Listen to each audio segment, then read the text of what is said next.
if I want to experience peace, I have to be willing to practice peace, Mm-hmm. right? I Mm-hmm. can't be Yeah. chaotic and think I can't be like this chaotic Yeah. being and think peace is gonna come through the door one day and tell me to Mm-hmm. relax. No, Mm-hmm. you have to be it if you want it. Welcome to the We Rise podcast, where we are building collective resilience.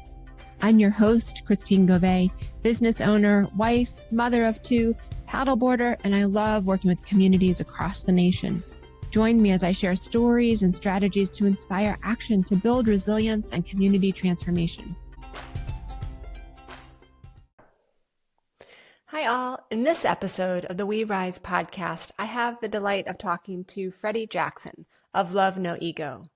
This is really a delightful conversation full of insight in so many ways and layers, so really savor this conversation. Freddy and I talk about his journey of personal growth, resilience, and engaging communities. Freddy talks about the importance of love over fear, the far-reaching impact of gratitude, and the role of ego in our lives. He emphasizes the need to create conditions for love and connection and how personal experiences shape our understanding of both joy and struggle. We dive into very practical strategies for navigating challenges, as well as fostering a sense of belonging within ourselves and our communities. Freddy and I talk about themes including love, intuition, personal growth, and community. And Freddy shares his journey about navigating heartache, the importance of self-worth, and how nature serves as teacher. We talk about the significance of collaboration within the communities and balance between giving and receiving, the need for authenticity, and the courage to be oneself, highlighting the transformative power of love and of connection. I can't wait for you to dive in, to listen and learn more. We had the joy of collaborating with Love No Ego on a mindfulness retreat we held in the spring of 2024. And Freddy is really a delight. So listen, savor, and enjoy. Do you want to learn how to build stronger communities and lead impactful collaborations? It starts with the right skills. Hi, my name is Christine Gyovai with Dialogue and Design Associates, and I have spent decades helping organizations and communities learn to thrive. Join us in our new course called Collective, How to Build Community and Consensus, which launches April 17th. You will gain real-world skills on how to build community, create change that you want to see in the world, and work with others to create a thriving future. Check it out at the link below. We can't wait for you to join us.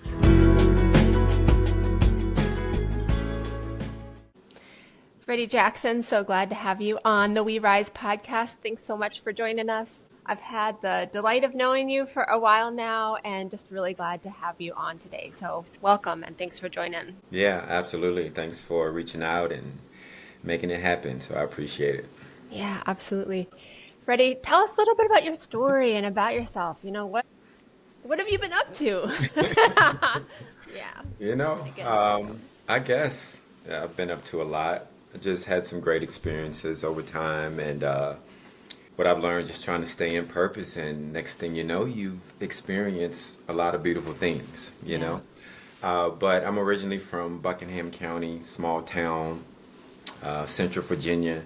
If you Hmm. look right in the center of the map of Virginia, the state actually, the outline of the state, you'll see this little ice cream cone looking thing. It goes like this, and on Hmm. the top it goes like this. That's Buckingham. There you are, right there. The ice cream Yeah. geography. You got it. And very beautiful, a lot of nature, rivers and streams, you know.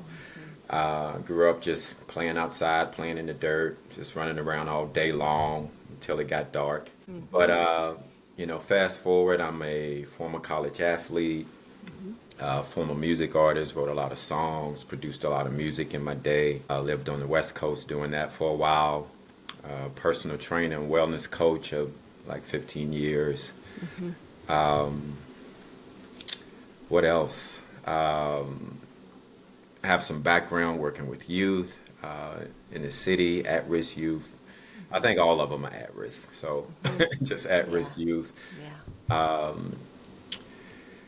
Wow, a lot of things. You're making me think about it. Have an undergrad in radio broadcasting Hmm. journalism, Hmm. master's in psychology, second master's in organizational development and Hmm. leadership psychology, so kind of understanding the individual human behavior, and then the collective, communal behavior, organizational, and founder of the Love No Ego Foundation. I created a nonprofit, or founded a nonprofit. Be 9 years next month, March 2025. Congratulations on that. That's Thank you. awesome. Yeah. And with that, we mentor youth and we do motivational speaking. The whole mission is to help the youth to kind of live more from this space, their human space, while being aware of all the egotistical influences out there that's causing that peer pressure, that's causing that separation, that's causing that fear, and just giving them the courage to really, really look within and be themselves. So in that mentoring program, we're impacting about 21 kids right now every week. They usually stay with us 2-3 years. We have 8-9 mentors, including myself. And we're just out there allowing love to do what it does, and want kids and young people to have a truth and to live the truth. Yeah. Yeah. Beautiful. From your background and story and what you've done, how you've deepened that, and then what you're doing today. Really beautiful story. And I know there's more to it than that, more threads to it than that. Oh, yeah. Freddie, can you talk a little bit about, you just mentioned separation and fear. Can you talk a little bit about what that looks like, and a little bit more about whether you mean separation and fear within people or in the environment, or how does that shake out in folks you work with? Yeah. So, separation in general is kind of goes against the grain of who and what we are as human beings. So let's keep it simple. Life is quite simple, but we make it so complex. So if you keep things simple and you look at what's been given to you, what's been given to us, right? Okay, I'm human. Okay. Now what? All right, now is when we start to check boxes and things and say, I'm black, I'm white, I'm this, I'm left, I'm right, I'm all, and it just goes and goes and goes. So we are, that's good. It's good to align who you are with what you do. That's great. That's awesome to do stuff in the world. That's what we're here for. But sometimes that doing becomes egotistical. It becomes like a pedestal to almost be proud of separating yourself. And we're not designed to really be that way, we're designed to inevitably, like, we're connected. Like, you can't take that back, no matter what you do. So, you have to, I think, just surrender to that. And so you can, and in surrendering, you see, what's good for you, what's reality, and what's not good for you. But if you're unwilling to surrender, you spend a lot of time resisting and fighting, and next thing you know, you're 70 years old and you wish you would have done it differently. But 100%. Yeah. so with the youth, we try to show them in a simple way. In the nonprofit, we want to show them reality versus what we made up. Like, we want to show them the natural versus the unnatural. We want to show them truth versus illusion. We want to show them love versus fear, love versus ego. And in that seeing it and in that practicing it, and it's a curriculum designed around it, they start to develop this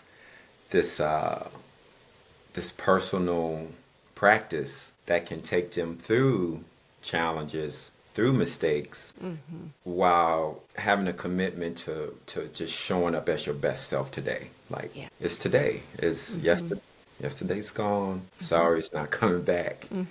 Can't redo it. So let's tap into the now, which is the only place you can really be.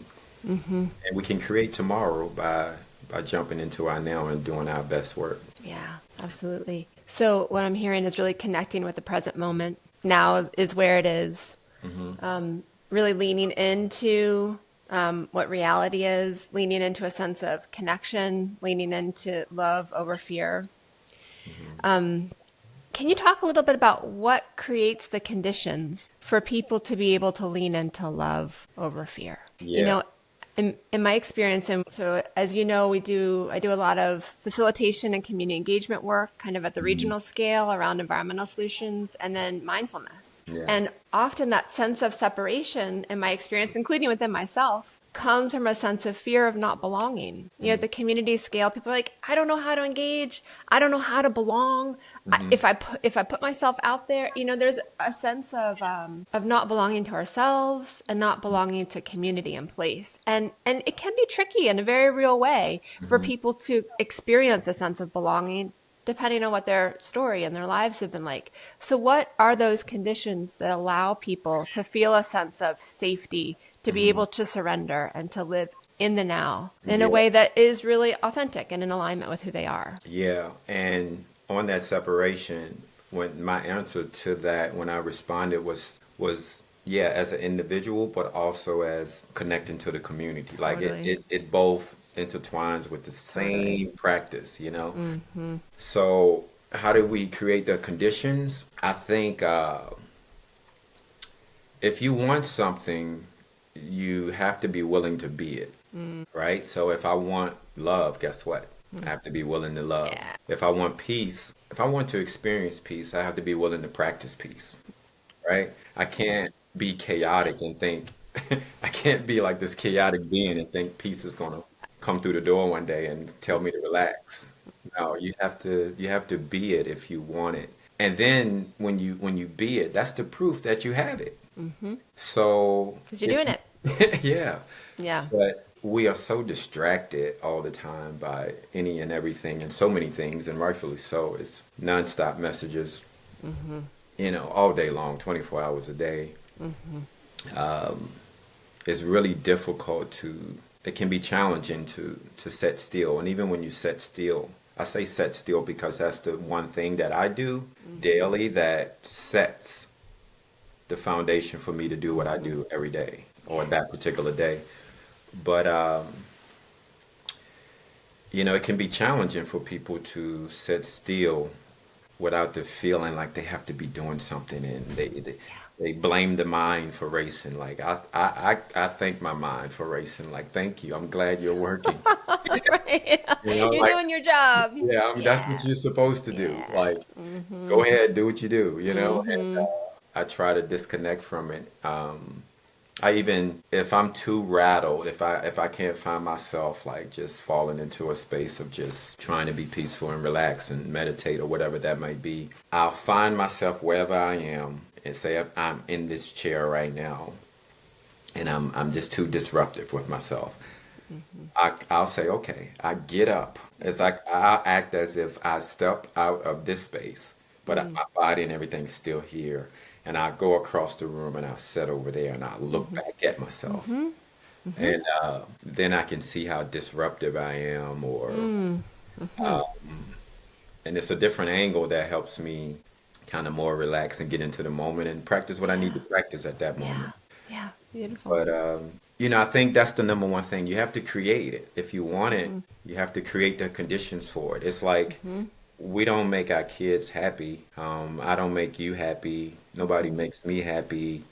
I mean, to a certain degree, I mean that total happiness. It's like if we create the environment for it to happen, then you can see it for yourself and I can see it for myself. And I'll be grateful that you helped create this environment for me. And also I'll be grateful that you're here now. So I'm going to love you for it. Yeah. So I think just creating the environment for it versus like trying to give it to someone or thinking that it's going to come find you, it's definitely not the way. That's kind of like suffering. So showing up, being present, and creating spaces where that can happen and can flourish. You talked about some really great examples, Freddie, within yourself about how you remove you're disrupting yourself when you are noticing you're in a space that you don't want to be in, or when you're creating the conditions for peace, for love. Can you talk a little bit more about what that's looked like in your own life, about what's helped you grow your own inner resilience, your own inner strength over time, and what's held it back? Yeah. Well, I founded this message, this mission of love, no ego. And wow, I don't think you get to a space of creation and thinking of something like that without really experiencing it. Whether that's the challenging part or the really good part, the ego part or the really good love part. So all those bullet points I gave you in the beginning, former college athlete, former music artist, health and wellness coach, like those industries alone, and like most industries in this country, it's the ego's always out front. Like the ego's always out front. It's like that's what they advertise, that's what they promote. You need to be first. I was walking through the airport the other day and I was just like smiling at the number of people who had paid to go to the line first, like the TSA line. It was like a lot of people there. It was like 10 people. Yeah. Yeah. And then there was 2 to 3, including myself, in the general line. And I know it's probably more to it than what I think, why they pay for that. But I'm like I'm getting there the same time you are. I'm standing right beside you. I was just kind of like analyzing and having some fun with it. Like, well, you pay that extra money. The whole reason for saying that is like that's what we pass down. The kids, kids race first to be in the lunch line. They fight to be first in this and that. The simple everyday things. So coming to this message, I just got sick of it. I just got sick of the ego always being out front. And then on top of it, here's the kicker, like the mistakes, like the personal mistakes. Like you start to see where it comes from. And once you start to see and kind of pay attention to those emotions and those behaviors and start ripping layers of the world off of you, and you see like, oh, the certain programming, the way you've been thinking and the way you've been behaving and acting, and you start to just, for me, like I started to just get quiet, started to become just a little bit more quiet, and I try to listen, I try to listen more and talk less. And so when I do talk, at least it's coming from a place where I've at least listened for a while. But I think that's some of the keys, because I feel like we've been given everything that we need to be happy and to be successful, right? Like there's nothing else out there that's going to replace like the joy that you already have within. But if we don't explore that, then how do you know? So just kind of looking at that, like I just started to enjoy listening. Like I wanted to, and I just got more grateful and just in the moment. And it's like, it's so like, it fills your cup up so much and so fast, and in every single day and every moment, it's like you barely have time, although I make time, of course, to say like thank you, like like the gratitude is like spilling over so much that it's like this moment is gone, this moment's gone, but I'm here in this moment, and then like this one is coming, and it's just a beautiful thing, and when your cup just feels like that every day. Absolutely. So many things. I want to come back in a moment to exploring the joy within. That's such a powerful phrase, because to some degree it takes claiming the joy within. And you were just talking about the practice of gratitude. I've had a gratitude practice for about the last 10 years or so, where I write 10 things I'm grateful for every day. And it's changed the orientation of my life. Literally, it's changed the lens of my brain. Instead of the inherent negativity bias my brain has looking for saber-toothed tigers and the threat, it also helps, and it helps me keep my eyes out for things that are beautiful. But to be honest with you, there are also times where it's hard to keep that perspective of gratitude front and center. This winter's been a difficult winter for us. We've had some family health stuff going on. The funding, as you know, the funding landscape has changed for the work, and it's made things rocky. And so while I do firmly believe that my strength is found in my struggle, it takes a while sometimes to realize that and to understand the learnings from the struggle and what comes from that.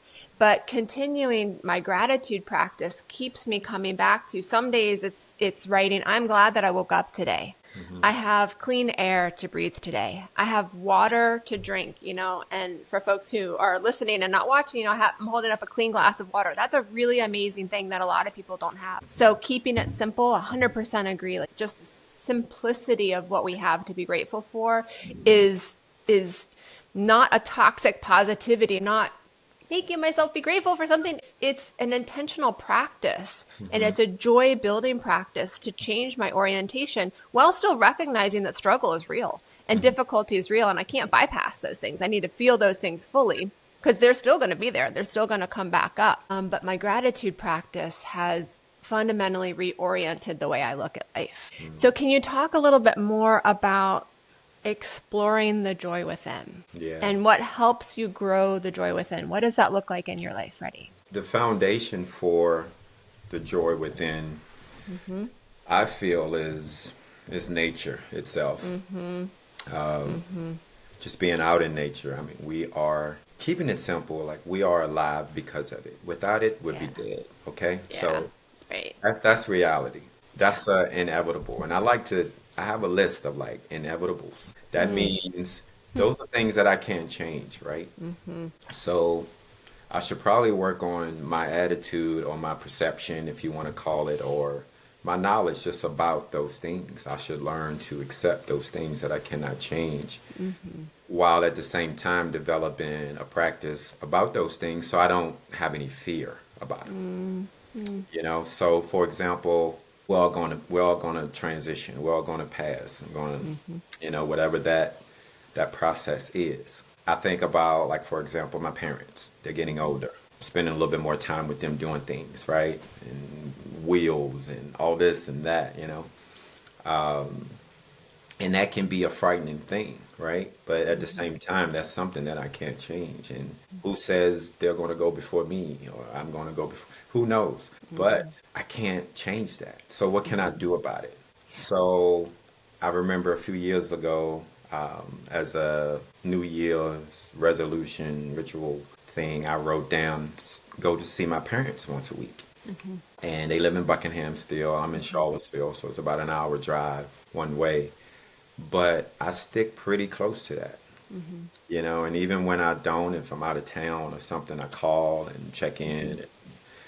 And while doing that, it stops me from sitting over in this space and looking at that inevitable that I can't change and worry about it. I become more grateful now because I'm in the practice of it. Like, I get to see them, like, oh my God. And then I realize how long I've had them. Like, wow. Like, some of my friends don't even have their parents, Yeah. So, that's just one example of how, looking at those challenges and looking at that gratitude, looking at that positivity. When people say have a balanced life, I used to say that. But I don't say that 100%. Like, I want the scale tipping. Like, I want it tipping over this way, like to gratitude and love and doing the things that I want to do and that I love to do. I don't want it balanced. I don't want 50-50.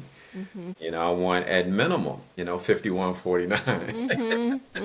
100%. So, in doing that, I think it's just really looking at what you can change versus what you can't change. Yeah. And coming up with a practice to accept that, but also gives you a facilitation of some actions that combat those emotions and feelings that go with it.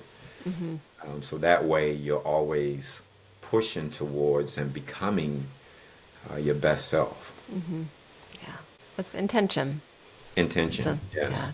That intention is a big part of it. So for you personally, you've talked about this disrupting your gratitude practice, time in nature, your daily meditation practice. If you wake up one morning and you're really struggling, what does that day look like for you? What helps you move forward, Freddie, on those days when you wake up in a struggle? Yeah. I don't mind, like, hijacking my schedule, if you want to call it that, or my routine. If it doesn't work out, it doesn't work out. Like, if I'm in the midst of a difficult morning, I would totally drop everything and I would go for like a 3-mile run. Just take off and run, Yeah. I like to lay out on the floor and do nothing. Just lay completely horizontal on the floor And oftentimes I'll set a timer and I just kind of set the timer and toss my timer somewhere across the room. That way, if I end up falling asleep, like something wakes me up. You'll still be able to get up. Yep, yep, yep. You know, so even a challenging morning is it can be fun, and I have little phrases and pivot phrases, I call them pivot phrases that I say that I've written down that helps me pivot. It changes direction. It's strong enough to impact me when I say it and I hear it. It stops me and forces me to pivot and think in a different way and move in a different way. Yeah, yeah. One of those pivot phrases is "This too shall pass." So no matter how much joy, how much celebration, how much this award means to me, or how much the challenge is right now, how difficult it is, whatever it might be, it's gonna pass. Yeah. You know. You knew I was going to ask you about some of those pivot phrases, so I'm glad you brought one up. Yeah, I mean, whatever it is, it's going to pass, And so, not that I can't get super happy and excited about something, or super sad or super low about, something, but it's going to pass. And I'm super grateful that I'm here today. Like, it's a brand new day. And I don't think people understand what that means. Like, for me, a brand new day is like one you never seen before, one you'll never see again. Right? So, to me, that says, I say to myself, man, what am I going to make of this day? Yeah. It's a whole fresh one. Here it is. Yeah. Here it is. And Right? I can't get it back. I can't get it This is tomorrow. It's another This one. is it. Yeah. So I tell myself that's another pivot phrase for me. Like, and I start to feel really good and better in that moment. And I keep it moving. And that's what it's about. Yeah, beautiful. So you've talked about a strong foundation within your core, and also the ways that you can bring yourself back, but also knowing that it is passing. The joy, the struggle, the sorrow, the happiness, they're kind of passing states. I want to broaden it a little bit to your working community. And I want to do that first by understanding a little bit more about what the phrase "love no ego" means to you. And when people ask you or might have wonderings about the ego, like, is the ego bad? Is it inherently bad? Is it who I am? And kind of talk a little bit more about that. Yeah. What was the first part of that question? Community. Yeah. Well, I'll come back to community, but I'd Okay. love to hear a little bit more about the love and no ego first. And how are you talking about that in the folks that you're working with? Is it a pushing away of ego? Is it a welcoming ego? Is it a both Yeah. and? How do you talk about Yeah. that and phrase that? And then we'll move into more of the community stuff. Yeah, absolutely. So yeah, it's love, no ego. So we try to rid the ego, but first, of course, it's important that we define it, right? So people understand, like, what are we trying to get rid of? What space are we trying to move into here? So love, in summary, period, is everything we're designed to do and be. You can give it all these names, you can give it collaboration, unconditional. You can describe it, right, with a whole lot of great terms and adjectives. But at the end of the day, is everything you're designed to do and be here on this earth, period. Right? So then we look into the ego and we say the ego is overly self-centeredness and or fear. Overly self-centeredness is thinking about yourself a lot or a lot of times. We ask that you think of yourself less times. And thinking of yourself less times doesn't mean you think less of who you are. It actually feels pretty good to think of myself less times. Because I get out of my way, I get out of the ego's way, and I start doing for just the collective whole. And in that doing for the collective whole, that also includes myself. So I receive the blessings as well. So overly self-centeredness, thinking of yourself less times without thinking less of who you are. And the fear, of course. The fear pushes you into a corner and you end up making decisions that's not good for you. Not saying you're not supposed to fear. It's about recognition. It's about recognizing it and how it's paralyzing you. I always say pain is optional. Pain is inevitable. Suffering is optional. That's another pivot phrase. Like, I know I'm going to experience pain, but that doesn't mean I have to suffer. I think suffering is a choice. So in defining it, everything you're designed to do and be here on this earth, and then the ego, like, it's the one thing that can keep you away from everything you're designed to do and be here on this earth, because it limits, because it blocks. It blocks and limits community, connection, communication. It gets in the way of, like, progress. And it dims your light. You know, you're not as vibrant. It attempts to put you in this place of specialness. It's like, I think about relationships. Say if, I got my heart broken or whatever, and then I meet you, right? And then I say, you're beautiful, you're nice, you're lovely, this is cool, this is exciting. And then I start to remember my heartache and my heart pain and my past one. And I'm actually coming to you now with a little expectation for you to fill some voids here, which you have no idea about. So even if I told you, you still truly wouldn't have an idea about how these voids are, So, people allow the ego to kind of, yesterday, the worry of tomorrow, fear, to kind of get in the way of today, to now. It's the only place you can be. And that's why, forgiveness is so important. But that's the love, no ego. Like, and when people say, oh, don't we need the ego and this and that? I just beg to differ, because when you're in tune and you just have a practice about it and you're just willing to listen, with this beautiful intuitive space we've been given. I mean, doesn't love tell you what to do? Doesn't love tell you when to walk away? Tells you when to embrace? Tells you when to be bold? Tells you when to be quiet?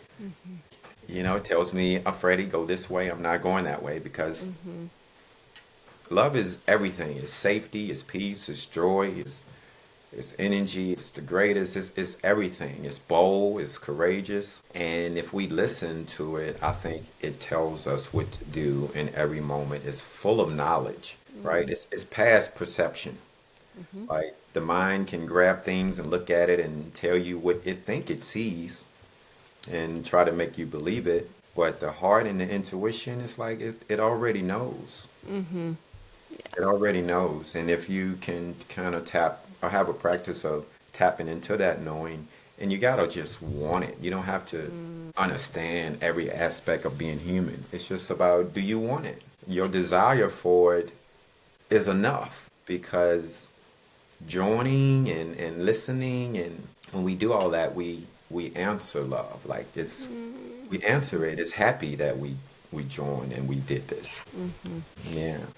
Talk a little bit more, Freddie, about what that has looked like for you. That learning to listen, that learning to know, tapping into intuition, love, whatever you call it. What has that felt like for you in your body? Or how have you learned to listen, to go left, go right, listen more, speak more, be bold, be quiet? What is that? Tell us a little bit more about what that shakes out like in your life. So growing up, I was very competitive and with sports, and just, I have one older sibling, brother, who's 10 years older than me. So there was a lot of competition there. And as a little brother, all you want to do is beat your big brother. I don't care. I have a lot of siblings, so I understand what you mean. I don't care what it is. Like, we could be drinking Kool-Aid or playing a basketball game. Like, I'm going to win something. Give me the Kool-Aid now. So, but I'm very grateful for that too, because it made me super competitive, and I had to learn to channel that. It took me a long time, and it still comes up from time to time, that spirit of competition, to where it's unhealthy. And I don't understand, like, what competition is supposed to do, like, but that'll come up. I said that to kind of create this little segue into, it's still challenging. But moving forward and understanding, like I want what's best for me first. Like I just want what's best for me. Like I just want to try to maximize this thing called being human. I want to try it. Yeah. Okay? That's it. Yeah. So Yeah. sometimes that's enough to get me in a spirit, and other things can contribute to it. It could be a song, it could be music. I'm always listening to Yeah. music. I'm drinking water, I'm drinking my teas. I just feel like I'm doing the right things. you know? Um, so I forgot where I was going with that, but that's just a compilation of things that can really just help me develop a practice of trying to invite and create the environment and create the space for me to maximize being human. You take nature and you add it on top of that. So nature, like I said, has been a big part in it's something, very magical. I can use a lot of adjectives to describe it, but watching the sunrise, watching the sunset, um, you start to see the comparisons of the human spirit, the body to nature, the algorithms, and the how the melatonin and all that kicks in, like the sun's going down. Like you start paying attention to all these things, and I know it's difficult for some people to be patient with themselves.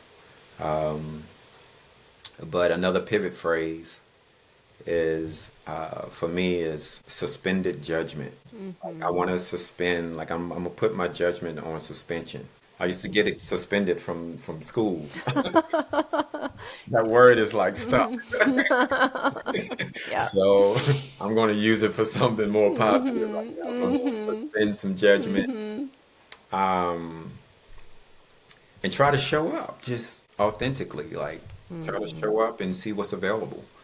I think one of the best ways if anybody's out there listening, one of the best ways to tap into that and tap into it successfully without being or getting too impatient is to really like take a walk. That's movement. You could walk on a trail. You could walk like by rivers, by river streams and rapids. That kind of helps me. And you can visualize things. You can sit there by the river and do a body scan, right? So where the attention goes, the energy goes, right? If you sit here and you think about your toes for long enough, like they're going to start to tingle.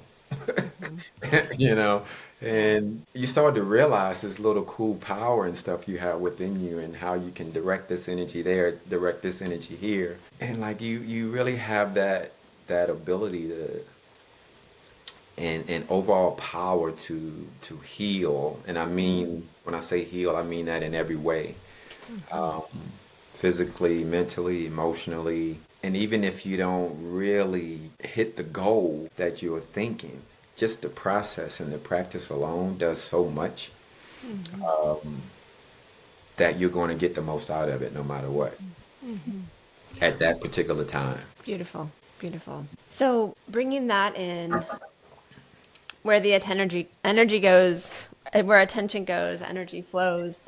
How does that show up in your work with community? How are you bringing your energy to community? Can you talk a little bit more about Love No Ego, the mentoring program, and what patterns you're kind of noticing as you're working with youth, particularly over time? Yeah. So community, when I think about community, it's one of our pillars, by the way.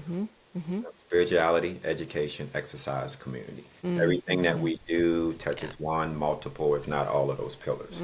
So when we think of community, it's community. It's like we think connection and collaboration, right? And I can't express this enough. It sounds very, very like cliche, but there's like you can't do it without the community. Like there's 100%. unity in community, like even in the word itself, like Yeah. so Yeah. when I think about community, I go straight to collaboration.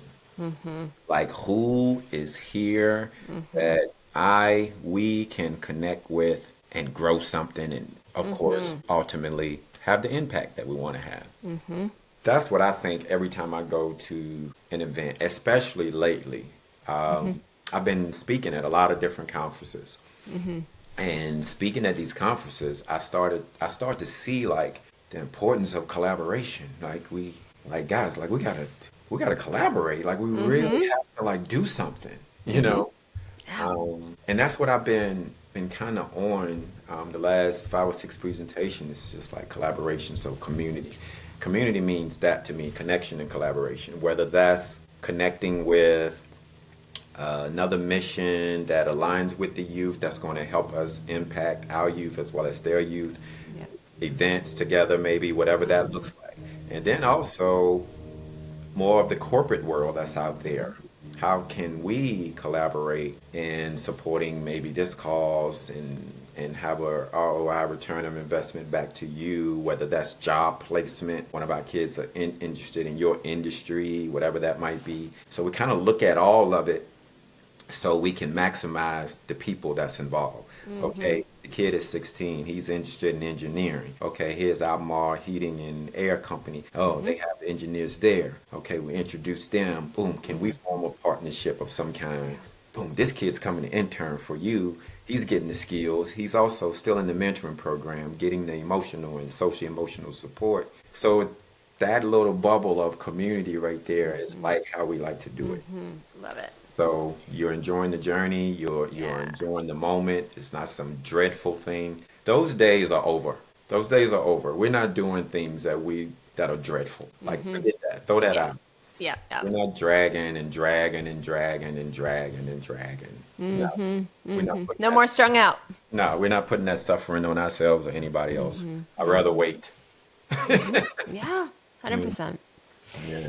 So I'm also hearing knowing your people, knowing the folks that you're serving, knowing the community, knowing how people can connect to one another and bring that kind of value add. You know, one of the things we say at our firm Dialogue and Design is the collective is more effective. And it takes that, bringing that appreciation, bringing that knowledge, but also knowing that you're not the pinnacle, that it is it is the work that things happening together. Can you talk a little bit about some of the lessons that you've learned, Freddie, over time? When people are trying to maybe get started on this journey of creating change or working with kids or working with elders, whatever the work might be, what are some of the lessons learned that you might share with folks as they're kind of starting? Work harder on yourself than you do the job.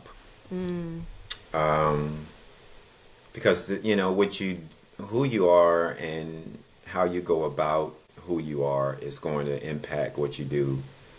100%. Like it's crazy.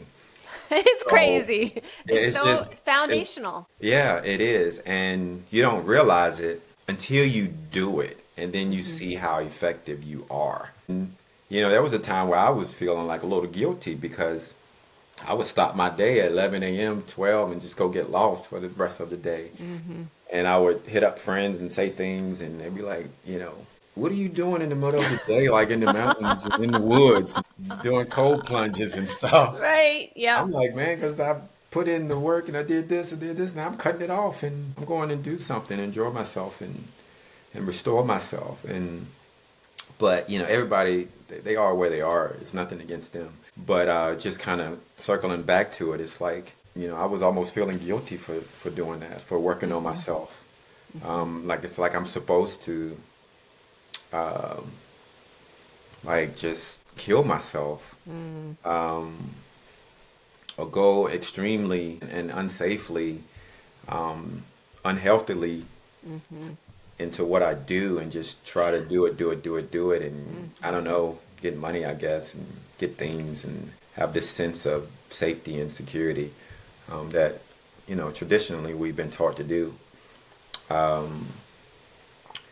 So, what was the question again? Yeah, I think you've answered it. The lessons learned that you would offer to others, folks who are So, starting out in this work. Yeah. yeah, so work on yourself just as much or harder than you do on the other thing. Let it marinate. Like I've learned to let some things marinate. Just let it marinate on the stove. Let some ideas marinate. That doesn't mean like seasonal. Some may be seasonal, you know, it takes longer. But working on yourself will give you a practice that, and I think help create a lifestyle that you will enjoy. So that way what you're doing is not really dreadful to you. It's so important that we take care of this. You know, we do our best just to give it what it needs, whether that's, you know, spirituality, education, exercise, or community, right? Bringing it back. So let it marinate. Challenges, you know, you want to make sure you are, I think, finding a healthy balance as the executive director, founder. I think a healthy balance of when you're trying to get the people to be on your board and your team, and you're trying to have everybody on this mission and implement it. I've learned to like have balance there. And what I mean by balance there is I like to give people a chance, but I also want those people to be go-getters. Like I want them to want to drive change, want to drive impact, want to like truly enjoy what they're doing, and not just here to make money and things of that sort. So how do I sum that up? I think in the challenge of sometimes finding those people and attracting those people and being patient to attract those people and not try to let it marinate. It's just really all those things I'm saying, they kind of play with each other because the first part, taking care of myself, gives me the patience that I need to work on acquiring the right folks. So they all kind of intertwine with each other. And at the end of the day, I think your giving has to outweigh your desire to receive or want. I think the scale should be tipped towards giving, because if not, you're in a scarcity place. You're in a scarcity mindset, and you need to attain this to get this to feel that. But if you're giving, which is one of the best feelings in the world that cannot be replaced, your giving extends like for eternity. You know, versus, you know, receiving. Yeah, I can have a good attitude about that, and I'm grateful for this, and you gave me this mug. I'm very honored. Thank you. And that's great, but I'm just saying, spend a little bit more time over there giving, because if I was always receiving, just the daily practice of that says tomorrow I'm going to be looking to receive something. And when I don't, how am I going to feel? Am I going to understand that? So Opening. That's something I want to come back to, Freddie, that you talked about is the sense of freedom, inner freedom with your day. You know, and there is so much of this cultural norm of grind until there's nothing left of you. Give, but not in a place that you give from your heart. It's giving till you're empty. And the speaker, Lisa Nichols, who I love, has this phrase about giving. So, of course, there's the cliche of giving from your cup, but she has this beautiful analogy of giving from your cup until it overflows into the saucer, and only giving from your saucer so that your cup never empties. And I think about that a lot about over time, as I used to grind and work hard and be strung out, and see how when my tank is empty, like I was in a conversation with someone yesterday about empty tank vibes. Like, it's a real thing. You know, when you give from empty tank vibes, it's like, oh, this is probably something I should hold to myself. So the more that I give to myself, the more I take that afternoon walk, or I prioritize care for myself, or coming back to the present moment, or coming back to being in my body. That's so key. What does my body need? What is my body telling me? Making connection with other people. When I come back to that and I fill myself up, it gives me so much more to give from a place of realness and alignment. And it's just so much better than giving from this like empty, strung out, like cup saucer situation, which is not really that helpful. But it's taken growing that inner sense of trust and inner sense of safety and security, which has taken years. It's not an overnight jam, you know, it's taken a while. But as I can rest in that sense of, I got this. I got myself. And then that is what allows me to be able to work in community or with others. It's been transformative and very deeply transformative. Yeah, and that's awesome. And for people who might be listening and you're saying like, I don't know how I can get there. I can't walk into spaces like that, you know? I share with people, I ask them and I just let them know like, don't like for freedom. I'm thinking about freedom, like ultimate freedom. Like there's a space within you, within all of us, like that no one can get to. Like there's a space within you that was given to you. Like we didn't create ourselves now. Like, whatever you believe in, I know I didn't create myself. Right? So Yeah. I need to respect something higher than me that created Yeah. me, right? Whatever they want to call it. But the thing is, like this, that creator gave his creations this space. And there's nobody there but you and your creator. Your Yeah. spirit, your intuition, there's nobody there. Period. And when I share that with people, it's like, yeah, that's believable. Yeah, I think I can understand what you're saying. So you start to get them a little bit there. And then you let them know, like, now this world that we've created, it can steal your awareness of that space. Yeah. It can't steal the space. It's impossible. It's inevitable. Cannot steal it. But it can steal your awareness of it. And you don't even operate from there no more.